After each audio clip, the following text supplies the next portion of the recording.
This is something that I had a question about, and actually Jason and I were talking in the back. So when McDonald's makes a menu change, I mean, you hear these extraordinary numbers that the volume McDonald's does. Like when they added the apples in the pouches, they started using like X% of the whole apple supply in the country or something. Is that something you really have to consider, that you can actually get the product? I mean, how deep does that go in the menu development side? McDonald's, specifically the US menu, has the ability to destroy the world's resource of a thing, depending on what it is.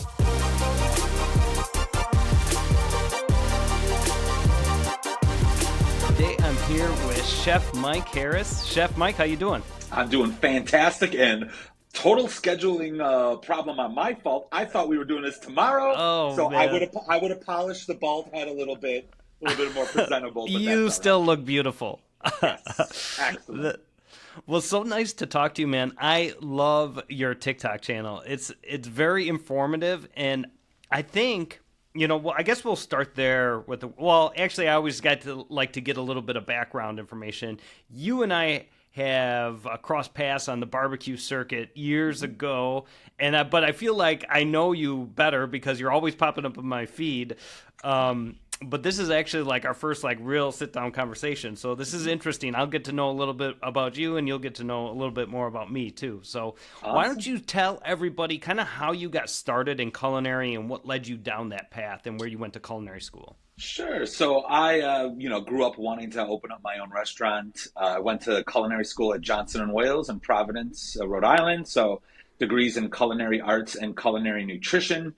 I worked in restaurants legally at 15, but did worked in restaurants. This was back in the day when you could get away with that. But kind of when I got into culinary school, I decided, you know what? I don't want to open up my own restaurant. The story goes, I wanted to play guitar in a bunch of metal bands as well. So that nights, weekends, and holidays, that's show night. So I couldn't Yeah. be, I couldn't be in the kitchen, melting. I need to be up front melting faces. So I somewhat fell into this R&D product development world. So since 2006, I've been a research and development chef for various food manufacturers, corporate chain restaurants, things of that nature. Some notable ones, I was the manager of culinary innovation for McDonald's for about 4 years. During that time is also when I was getting into the KCBS barbecue competitions as well. So that's where we crossed paths. I never won. I got some calls, but, me and my buddy would show up in a 10 by 10 little pop-up tent. And then teams like you would have trailers with sponsors and teams. And so it was, although I loved it, it got to a point where it's like, if I had a bigger team and a little more financial backing, I might be able to compete. So we still have a lot of fun doing That's it. the thing is it does take a lot to really be competitive in those competitions. Yeah. The guys take it super seriously that are at the top, and you have to have the highest quality meat, the smokers right, your team dialed in. But I mean, for me, it was super fun back in those days, drinking and so partying. much fun. Yeah. The camaraderie, you can't beat it, especially if you're, into food at all. It was so much fun for Our sure. problem was our first competition, we got 2 5th-place calls. We didn't win. Then So you're then hooked. then 4 years go by, and once a year we'll get, we got a top 5, and then in this category, and then in a different category, and we would never,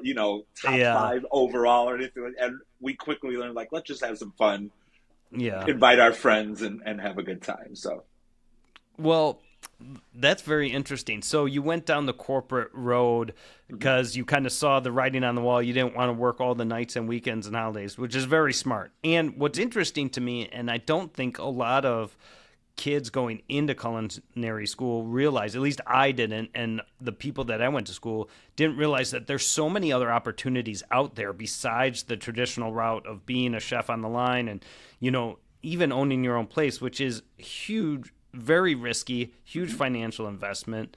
How do you feel like the industry is going now? Do you think there's still a lot of other opportunities out there besides just working in restaurants and things like that? There are more opportunities than ever, especially with the internet. I Mm-hmm. love, younger folks just want to be internet famous, and there's a variety of, we're talking TikTok. There's a gentleman, Chef Reactions, who became Oh, very yeah. popular by just giving his opinion on things. That And guy cracks me up, uh, man. I love I watching the ones when he was doing the chocolate videos. That guy, I can't remember his name, that does all the so chocolate stuff. actual very good. Yeah, he's Yeah, the the very same good. He's person. like Yeah. 1 billion out of 10. It's Yeah, so funny yeah. to Oh, me. he just was at. He got invited to the French Laundry, or no? Oh, Where did he go? He went one of the great. Where does Grant shops? oh, Where is Alinea? Alinea? Yeah, Alinea. He yeah. got invited to Alinea, and Grant comes out and serves a Oh Chef my god. Reactions inspired dish based off of one of the trashy videos he No. watched. Like it was somebody making like a 7-layer dip in a fish tank, and it was like trash. And then Grant comes out and presents him this 7-layer dip from Alinea that was like Chef that, Reaction's mind exploded. Was no, like, oh my gosh! that So is nuts, dude. I have to go back and look at that. so there are opportunities like that. There's other food influencers that just started a YouTube channel, or there's food photography, food styling, food reviewing. You could Hmm. even talk about ingredient sales, equipment sales. All of those would still benefit from having a culinary degree, working in restaurants, having a chef background. A lot of those other careers, unfortunately, still want a degree, where Hmm. I think culinary school is helpful. Not one of those you get out of culinary school and you're a chef. Those types of that Hmm. mentality is not what culinary school is for. It is to give you a great base of knowledge to be able to start and maybe increase your trajectory working in restaurants or owning your own business. But the culinary student who graduates and says, I'm a chef now, do what I say. No, we're Not not. gonna That's happen. that's still not a thing and If you never will went be. back in time, would you go to culinary school? Did you have a good experience there? Did you feel like you took a lot So away from it?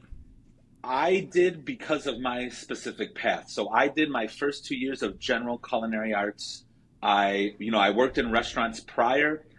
So I graduated, with my associates magna cum laude. I got top honors. And to be honest, I did not have to try very hard the first 2 years. Yeah. I had so much experience working in restaurants.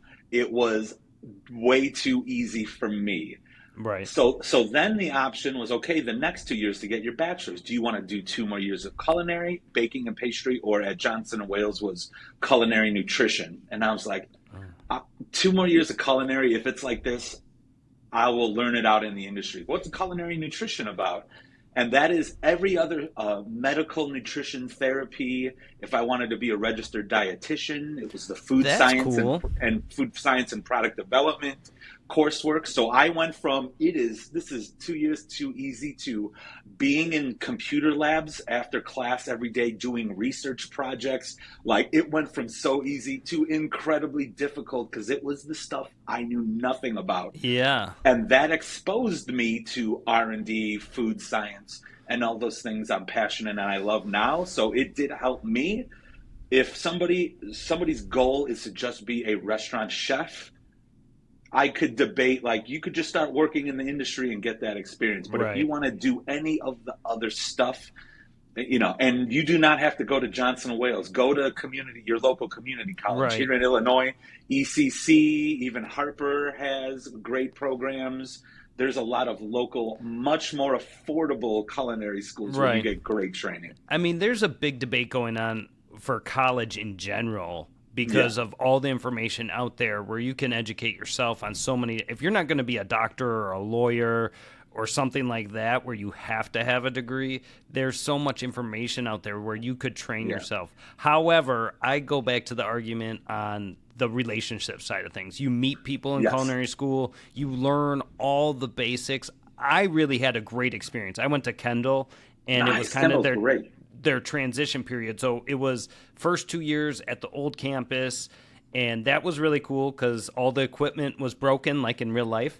Hmm. And and then so we got that experience, and then they started their bachelor degree program was more culinary based, and they really did not know what they were doing, so they just threw a lot of money at the program, which was amazing for us because they had chefs from all over the world train different cuisines, Mediterranean cuisine, South American. I mean, it was amazing. Just the experience and the amount of different ingredients we got to work with was really cool. And then I still talk to chefs from Kendall and students that, I went to Kendall College with our current executive chef at the catering company now. We went to school together. He went his way, I went my way, and now he's working for the catering business. And, there's stuff like that culinary school is important that way. But if you just want to learn how to cook, it's better to go to restaurants and work at multiple restaurants.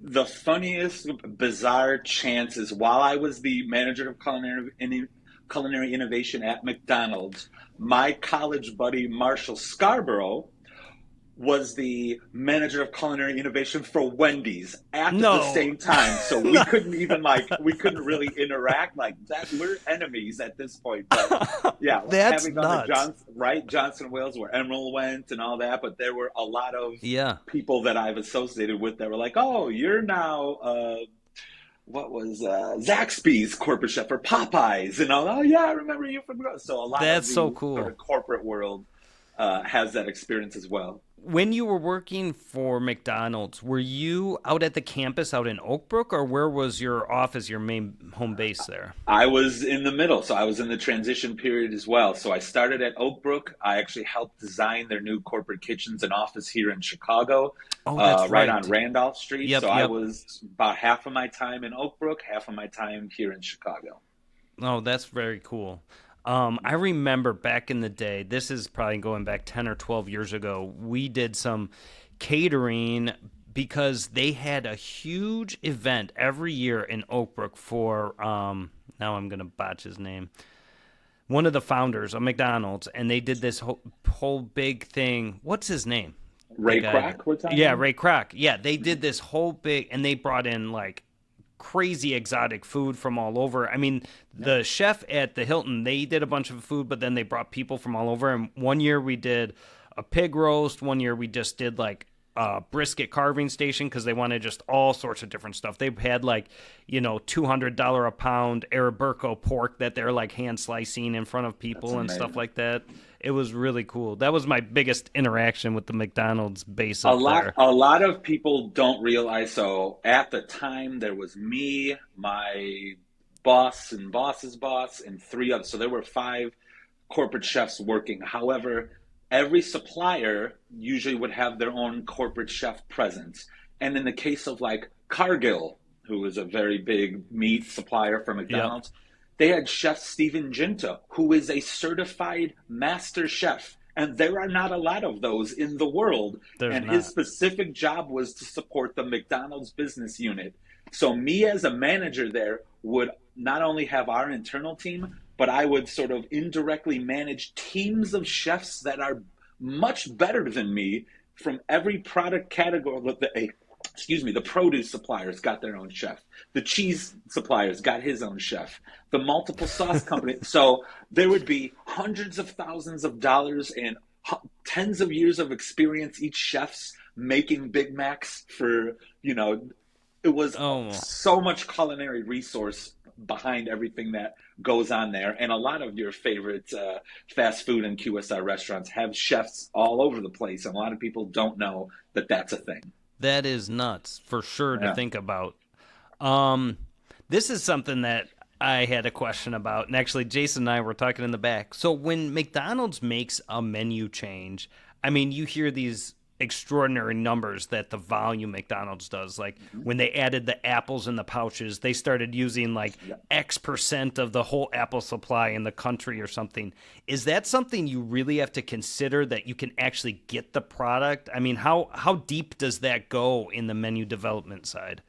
McDonald's, specifically the U.S. menu, has the ability to destroy the world's resource of a thing, depending on what it is. So that's legit. 100%. If McDonald's launched let's say a fresh, so this is the example I've used before, fresh blueberries.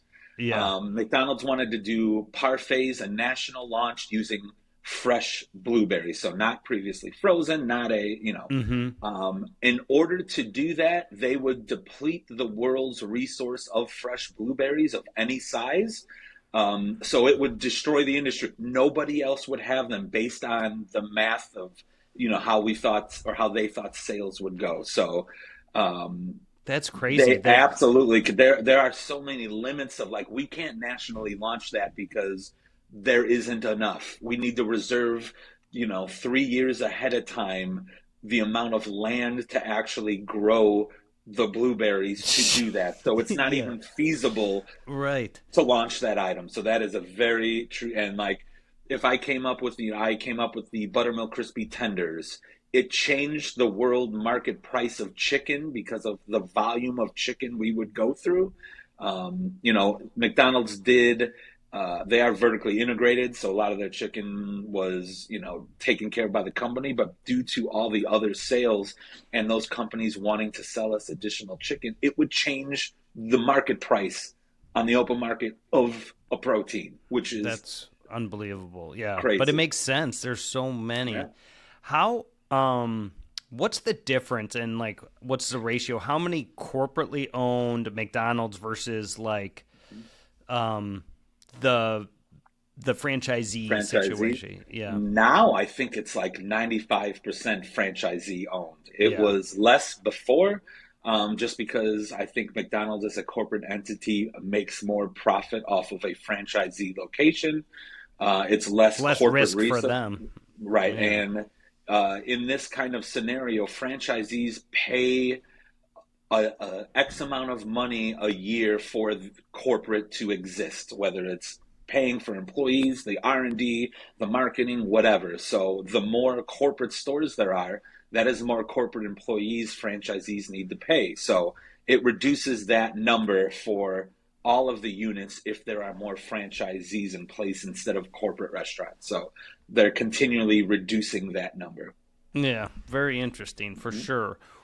How did you come up with the idea to start a TikTok channel based on being a former corporate chef for McDonald's? Because it's just, I don't know. It's even for me, like I have so many questions because you resonate. I grew up eating McDonald's. I mean, I shouldn't have eaten as much McDonald's as I did, but I remember you in the before times when I met you, so you are spelt and looking good now. So. Yeah, thank you. But yeah, I mean, I would go out for McDonald's 3 or 4 days a week in high school and just, supersized Big Mac meal. It was, and then I'd stop, believe it or not, I'd stop at Subway on the way back and get the 3 cookie deal at Subway. Smart. And that was just my deal, but it's like, something ingrained in me. I think it's so interesting. If you ask Uncle Dave too, as like growing up, his fast food place was McDonald's. I mean, and I don't know why. It's just like such an American icon thing.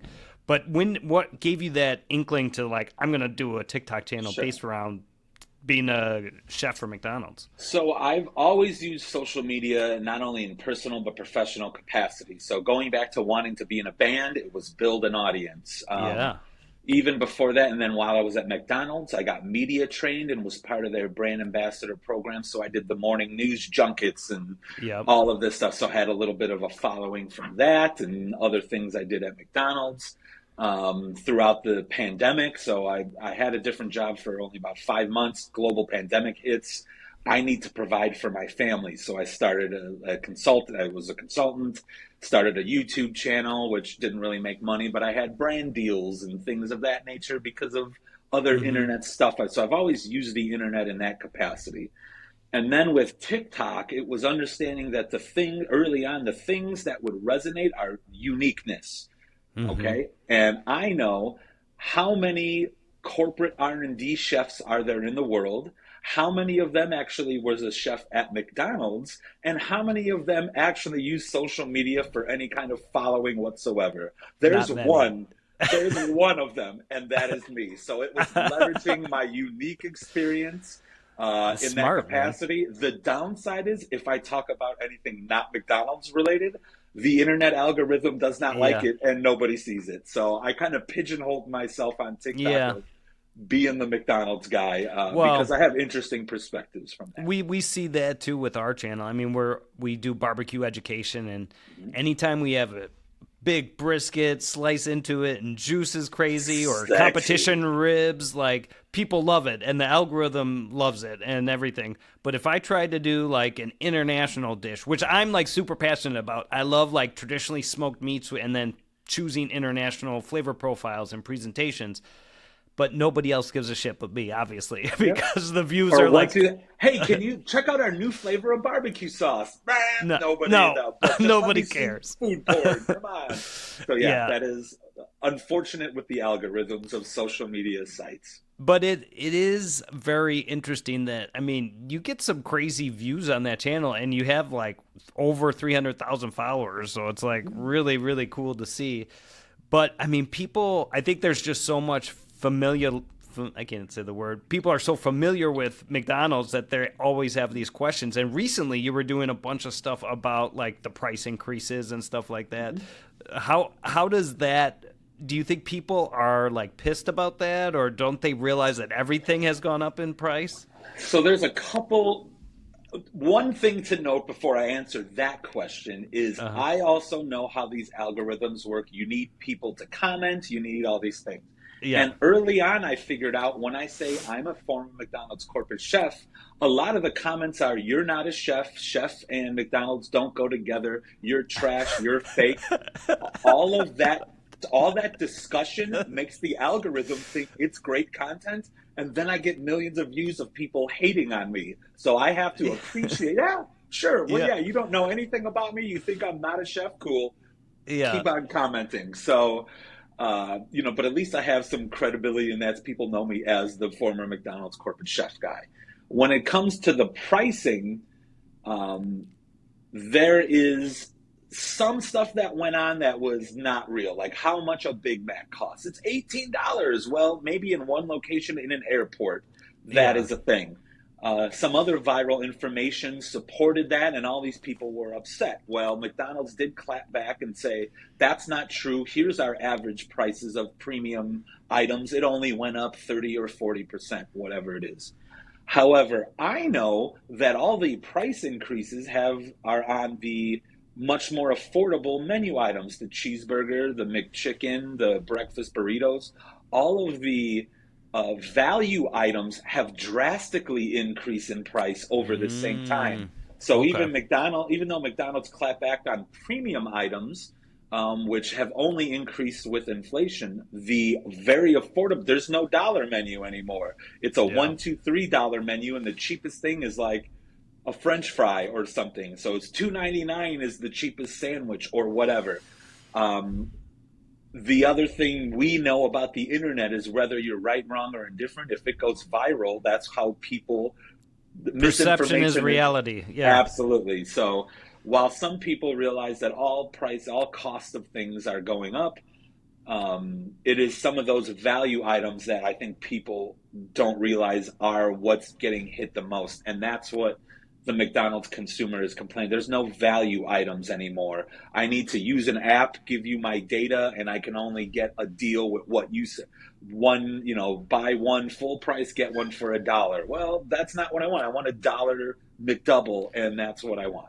Yeah, the So that's dollar sort of where McDouble. that's where I the get issues come it's from. so funny because like my uncle and his friends are they're they have money, they're retired, they're doing fine, but they always went out to find those deals. It's like the mindset of that baby boomer age Yep, is like they always have to get the lowest price at any cost. yep, Like, and they would go like they didn't have a penny and get the dollar McDouble. And I was like, you yep. guys are crazy. Yep, yep, Like yep. And that's that's the why only thing your that matters. Tombstone pizzas back in my day used to be like 5 for $10.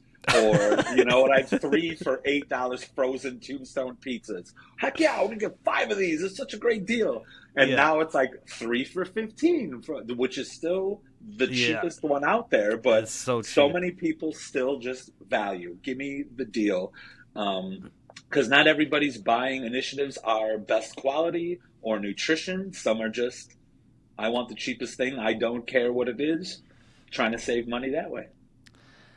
I gotta admit, I did not realize that the Big Mac sauce did not have ketchup in it until I watched your video, and I made it. I pulled up a recipe and I watched your video, and it was very similar, except for I used yellow mustard instead of the Dusseldorf mustard. But still, blew my mind on how much it tasted like Big Mac sauce, and there was no ketchup in it. And I told you, I texted you a picture. We did a video with brisket, and we made it into a Big Mac. So I can't wait to post that video and tag you in it, because I will. After watching the one that you approved, I'm like, oh shit, he's not going to like this. And again, I do not care if anyone wants to use ketchup. I love ketchup on things. If you want to make the shtick was, you can't call it the Big Mac sauce copy if you use ketchup. I did a series where I'm gonna watch this video until they use ketchup, and then I scream really loud and cut the video. More of a shtick, because honestly, I do not care how you make your Big Mac sauce. But it does blow people's mind when they realize, where's that color coming from? Oh, paprika and Dusseldorf mustard's really kind of dark grayish color, so it kind of dulls the sauce. And I think some McDonald's might use a little turmeric for color, just to, things there. Yeah. But McDonald's also back in the day posted a video from Chef Dan, who was my boss when I first started, of here's how you make it at home. So there's reference to how to make it at home out there already. I got in trouble from Sweet Baby Ray's for showing a video on how to make it at home, my dad's recipe. And it was crazy because it was just when we first started really focusing on social media and growing the brand, or growing our presence online. And so it was supposed to be just like a super simple video. I had all the ingredients for Sweet Baby Ray's. I said, my dad's the chef that created Sweet Baby Ray's, and I'm going to show you how to make it. And no amounts, no nothing. Like all these separate ingredients put into the pot, and like that was the video. You would not believe. I mean, literally went from nothing to 5 million views in like 3 days. And everybody, and it was like a perfect storm, because it was the same weekend that Meta announced their Facebook, when Facebook announced they went to Meta, and Mark Zuckerberg had that background, and the bottle of Sweet Baby Ray's was on his bookcase. It was the same weekend, and it blew up the internet like crazy. That timing is great. It was awesome, except for I got Ken's that called me and said, Duce, you have to take that video down, because that is not right. The other interesting thing, like people was like, are you going to get in trouble for providing the Big Mac sauce recipe? And I informed them, you cannot purchase the ingredients McDonald's uses off the shelf. They're a global manufacturer. The mayonnaise, it's not like they go get Hellman's or Duke's mayonnaise off the shelf and make it. So I am giving you a recipe that's close to it, and a process you can use at home. I am not giving you the real. You would not have access to some of the ingredients, whether it's emulsifiers, flavors, gum systems, the equipment or process to make it. Like, I'm not giving you the real recipe. That is under NDA, but here's something as close as you're going to get, which alleviates me from getting in a lot of trouble. Yeah, for sure. Yeah. Do you ever get any blowback from corporate about any of the stuff you do? No, it's good for them, really. I think. I mean, it's like kind of like ultimately, I am pretty neutral. Like, yes, I'm like, here's where you can buy the dupe, and yes, I'm critical, but I'm not go destroy McDonald's. Like, I'm leveraging my experience. I worked there for 4 years. I had a great time while I was there for the most part. Left the company. I put my 2 weeks notice in and all that kind of stuff. Now I did. I was in Wendy's ads after I left McDonald's, so I'm sure they're not happy about that. I was scrolling on your Instagram and I noticed that. What was that all about, the Wendy's stuff?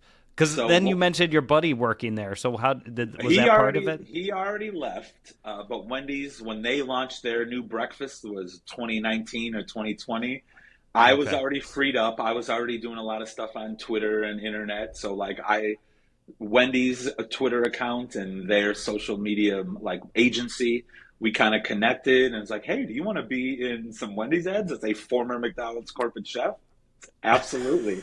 So I had to call McDonald's as a pro. I'm like, I want to. There's nothing holding me against working with competitors, or like you said it in a manner that I didn't let them know what I was doing, but like I don't have any holds or any agreements. So they're like, no, you're free and clear. Do what you want. You put your two. Excellent.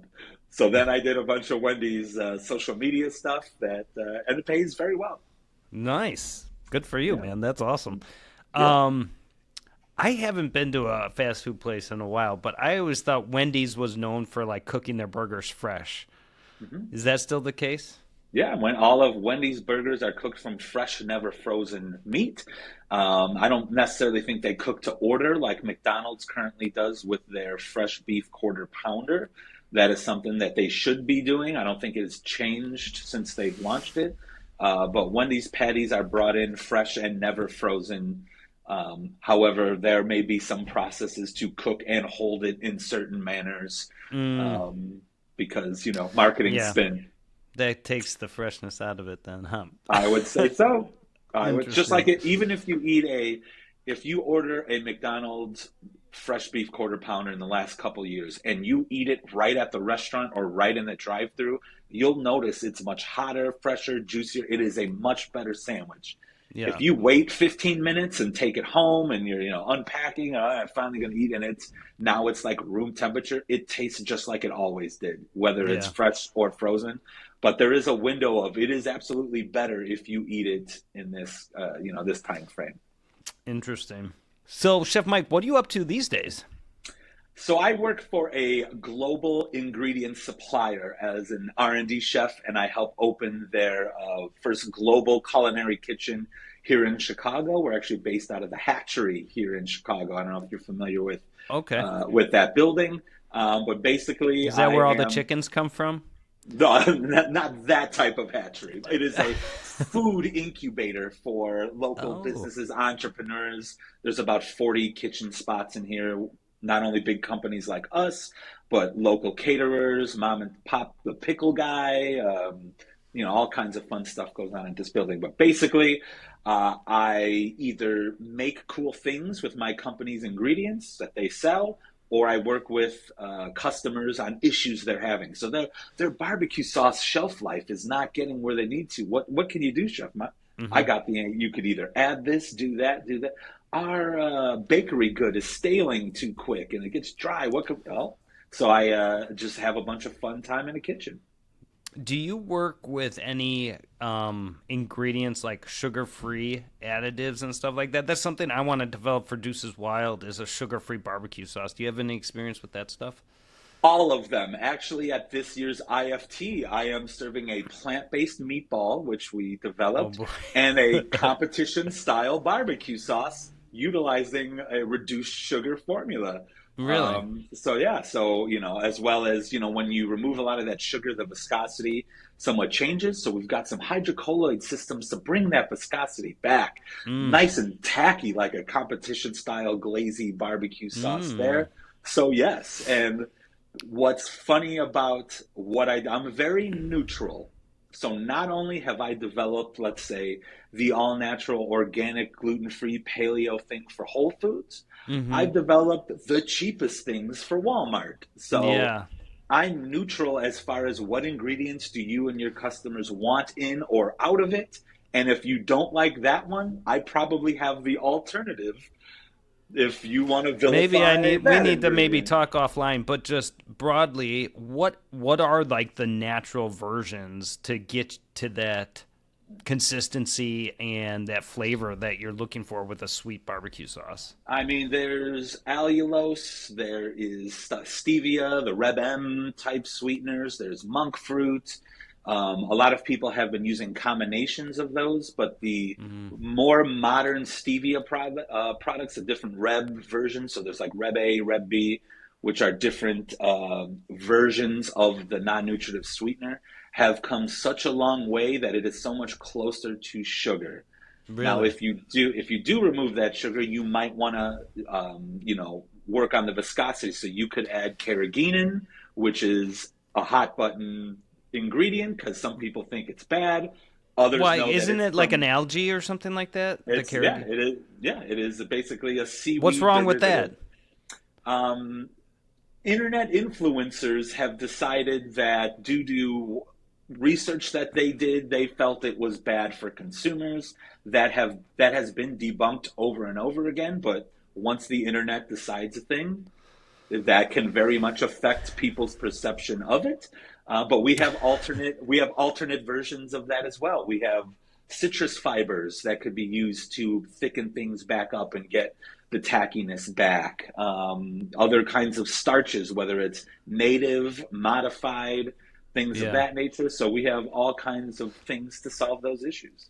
I mean, like you were talking about the Big Mac sauce, people don't understand, like, if you take, like, I could give you the Sweet Baby Ray's recipe with ketchup and vinegar and stuff like that, but they're not using any of those ingredients on a large scale. They're using tomato paste and concentrates and all this stuff. Like, you can't even, that process from getting it from how I make my competition sauce to take to competitions to getting it from a co-packer in the bottle it's a challenge. And this is like what you work on all the time, and it's that whole process is very interesting to me. And like the guys in the kitchen here, like, they're like, why can't they get it right? I'm like, you guys don't understand what they're doing here. You know, it takes time, and it takes little adjustments make big impacts and stuff like that. Just put it in a bottle and it'll last a whole year, right? You just put it in a bottle, it'll be fine. That's not how it works. You got not enough acid, not enough salt. The water activity is too high.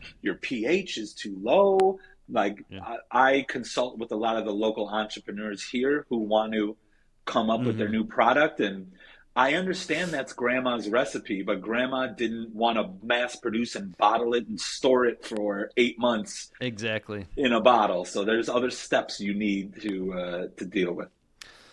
Again, something maybe I could talk to you offline again, but I want to work on our Alabama sauce. It's a white barbecue sauce. The co-packer does a good job with it, but it slightly discolors and separates slightly after it sits for like 6 months. Is there stuff you can do for a white sauce to keep it whiter? And is there stuff you could do to keep it from some of the vinegar from separating on certain items? All of the things, yes. And it'll be up to you to determine how clean label or not clean label. And that's up to your brand, your consumers, what they like. So titanium dioxide is an ingredient that, if you look that up, very controversial. Other countries are banning it for various reasons. And our industry is coming up with alternatives to titanium dioxide. What does that do? That will make it very white for a very long time. They use it in mashed potatoes a lot. Like, I was thinking about like ranch salad dressing is as white as possible, but there's spices, stuff that's green and black and stuff like that, but it never discolors. So there has to be something in there. Yeah, well, we could take that one offline, because we've got some options for you for that, as well as the separation of the vinegar, or the syneresis, if you will. Is it water floating on the top? It's on the bottom, but you know, it looks like apple cider vinegar. You know, it's like that color. Sure, but I noticed like a lot of, there's not that many, but like Lily's Q's has that's probably the most prominent white sauce on the market that people have seen. Theirs does the same thing. It gets darker, and I see the stuff on the bottom. It's like the same as how ours is made. But I'm like, we can be better than that, I think. I don't know. Yep. That's literally my job, to help you with those issues. Sweet. Well, we have to talk offline. That's awesome. Absolutely. And you're a big enough company that, like, you know, we consult for free. Not that I'm not going to charge you for consulting, but like, there are companies I deal with here in my building that are like upgrading from farmers markets to finally wanting to do it. They're not big enough necessarily to buy ingredients from our company. Sometimes they are, because we'll do like a 50-pound bag of a thing. Yeah. But there are companies that don't even like reach that level, where you guys are well established. You do sell a lot. And I'm price competitive, so I'm hyping it up already. Now, so this is a good conversation. This turned into a personal consulting call. Yes. We're looking to get to a bigger co-packer. Is there people that you could recommend that I go to? Like, do you deal with that side of things? Personally, like, I know of them and can just like, hey, because my company is basically a broker. We don't manufacture any of the ingredients. We sell. You sell ingredients to co-packers? Is that what you do? Correct. Okay. Co-packers, co-manufacturers, directly to customers like you. But we have hundreds upon hundreds of ingredients that we sell on behalf of other companies, whether it's I see. Cargill, we sell a variety of their ingredients, Carey ingredients. I think they own Red Arrow. So I think we remember seeing the Red Arrow competition team out on the circuit a little bit. They're Okay. like smoke flavors and things of that Yeah. nature. So we don't necessarily manufacture anything, but we would help support you with your formula, what ingredients you need. Maybe that co-manufacturer is purchasing something from us already, so they would probably want you to use this ingredient. So we could certainly, give some recommendations there. That's very, very cool. What's next for you on the list? Do you see yourself expanding more in social media, or have other ideas? I guess, my full-time job has always been what pays the bills. My social media stuff is nice, and but it's not what's providing for my family. So I'm very happy with my role here. Nice. Certainly, if I became internet famous and can sustain that for a long time, I'd be all about it. But as of right now, I'm sticking with my R&D stuff. But I always have things in the works. So you never know. You never know some opportunities that might be coming in. It would be cool to do a collab video, just have you on Barbecue Like a Boss and make like some McDonald's items or something like that. Anytime, let's do it. Yeah, that would be so fun. Yeah. Oh man, how could we mash up an Alabama white sauce and Big Mac sauce mashup for? Yeah, that'd be interesting.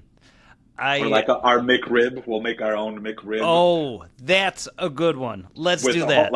We'll like a whole muscle. We'll take the bone out, but leave it as like a I've seen those style something. Yeah. And then we'll show it next. So that's so funny because when before we had the restaurants and everything, and we still own the sauce company, my uncle did Taste of Chicago, and the best-selling sandwich was basically a McRib. So we called it the boneless rib sandwich, and we bought it it was like, like a 3 1/3 ounce patty for 28 cents. We bought it for, it's like just super processed, just like the McRib. And the banquet brand frozen. Yeah. And they sold it at Taste of Chicago like crazy. People went nuts for the thing on a Toronto roll dipped in Sweet Baby Ray's and nothing else. Just like as simple and as cheap as possible. And I mean, literally hundreds of thousands they sold that thing. Because that was back when Taste of Chicago was 10 days long. I don't know if you remember that. I sure do. It was crazy the amount of volume that they did in that thing. The last year, I think they did like selling these cheap sandwiches like $230,000 in 10 days. Just sell it. It was just nuts. And working there was the best part about it was right behind us was Harold's Fried Chicken. And nice.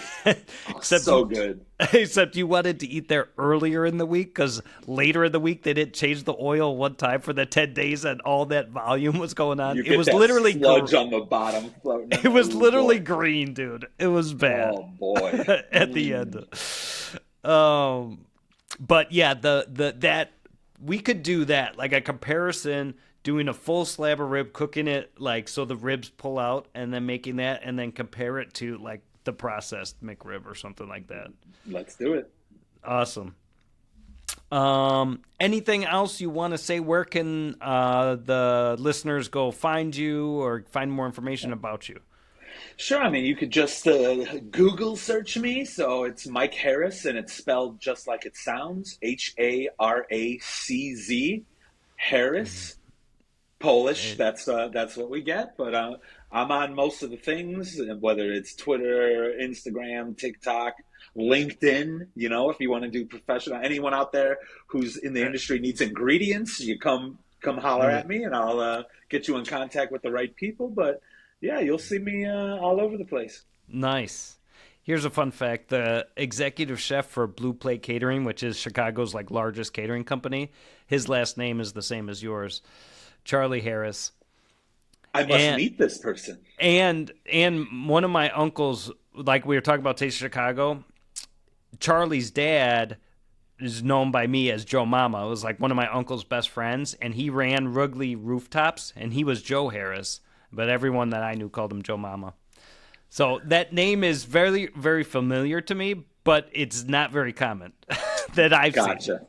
Very interesting. Very interesting. Yeah, but Charlie, I just interviewed him on the podcast a couple weeks ago. He's a great guy. He's a little bit younger than me, and he's doing really cool things. I want to do something with him through Blue Plate because they're pretty fancy. They do everything. Yeah. They do large scale stuff, but their stuff is pretty fancy too. Yeah, they do a great job. All right, you ready to do a lightning round? Let's make it happen. Okay. So I got 10 things. You're just going to give me the first thing that comes to your mind. Favorite cuisine to cook? Barbecue. Best Italian beef in Chicago? Oh, boy. Probably Al's. Favorite McDonald's item ever? Like, could be a past item. Glazed buttermilk crispy tenders in barbecue sauce, which I developed, which was a knockoff of Blues Hog, which you probably know of on the barbecue circuit. That's awesome. Oh, my gosh. Yeah. Favorite food influencer on social media? Chef Reactions. We already talked about him. Love him. How do you use AI? How do I use AI? Ooh. I'm not a big supporter of AI in the creative space, but I do support the use of AI in like a closed loop setting where somebody controls the information that goes into AI to, let's say, medical field, or if you are the artist and use it to help facilitate your work. I would support that. I personally don't really use AI in any capacity. To my knowledge, I'm sure search engines and things of that nature would incorporate that. But, you know, we're at an interesting time. That is a great question. Favorite go-to seasoning? I like Montreal steak seasoning. Wow, that's a good one. I'm a Top fan. culinary destination? Ooh, I would like to go to Iceland because I believe Iceland is the green one where you can live. Greenland is full of ice, right? I believe Iceland has more like 3 Michelin star restaurants per capita than any other country. Interesting. Based on population. So I've never been there, but I would like to try it. Perfect. Most inspiring chef? Probably Jose Andres with World Central Kitchen, and just how positive of a human he is. And I love listening to him on podcasts. His accent is awesome. And he is 100% energy 100% of the time. He seems like he'd be a good dude to hang out with. Yeah, for sure. All right, favorite food memory? Okay, so I worked at the Wentworth Club in Virginia Waters, Surrey, England. It was home of the Volvo PGA Championships and fancy golfers and all this kind of fun stuff. I worked under a French chef, so when things were wrong, there'd be yelling and throwing of things in a silent kitchen. So I'm used to that little old school mentality. I was an intern. 2 weeks into my internship, the guy I worked under in my brigade section, the soups and veg side dishes area, gets fired on the spot. Mike, you're leading the section. Wow. So it took a couple months, 2 or 3 months before I finally didn't get yelled at. And the chef, and so this was a Sunday brunch. Every chef hates Sunday brunch because it's trash. But they always served bone-in prime rib, like beautiful Irish beef that was incredible, and rich people would get the slice and all that. Well, whoever did the best job got the big leftover on the bone prime rib piece. And the chef, this is the greatest compliment ever. End of service, everything went good. Chef comes up to me and says, "Chef Mike, I didn't yell at you today," and just walks away. And his sous chef brings me the big hunk of meat, so I got to eat just like caveman style, this amazing leftover prime rib from the buffet, and I felt victorious. That's awesome. Whether that was the best prime rib ever, or just I felt honored to be bestowed it, that was probably my It was the most best favorite prime ever experience. that day, for sure. Correct. 100%. That's awesome. All right, last one. Dream dinner guest. You get to cook for anybody, celebrity, past, historical figure, whoever you want. Who would you pick? Oh my gosh. That is a good question. I would probably have to go with, like, I'm a big Ryan Reynolds fan for whatever Okay. reason.